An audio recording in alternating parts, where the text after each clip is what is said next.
2025 still ఇప్పటికీ మాలా మాదిగ కులాల వాళ్ళు ప్రతి ఊరు చివర మాలపల్లుల్లోనూ మాలవాడల్లోనూ ఉంటున్నారు. నిజమా కదా?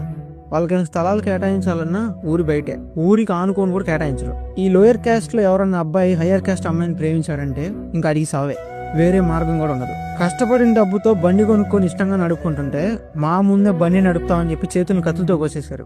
మా ఇళ్ళకి వచ్చి మా చేత దున్న మాంసం వండించుకొని తింటారు. కానీ అందరిలాగా మమ్మల్ని మాత్రం రావణ గుళ్ళోకి రానివ్వరు. స్టిల్ ఇప్పటికీ 2025లో కూడా కేవలం మాలా మాదిగలు అంత త్వరగా మతం మారిపోయి క్రిస్టియానిటీని ఎందుకు తీసుకుంటున్నారంటే ఒక వ్యక్తిని సమాధానం చెప్పాడు తెలుసా? క్రిస్టియానిటీకి ఎస్సీలు ఎందుకు టార్గెట్ అయ్యింది?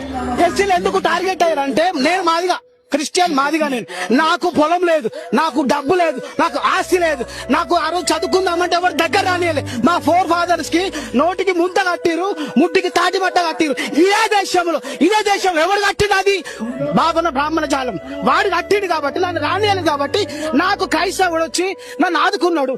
నాకు రోగం వస్తే నాకు మందులు ఇచ్చిండు, చదువు లేకపోతే నాకు చదువు చెప్పిండు, ఉండడానికి హాస్టల్ ఇచ్చిండు, వీడవాడు ఇచ్చిండు. ఈడేమి ఉన్నాయి దోసుకుంటున్నాడు. నిజమే కదా?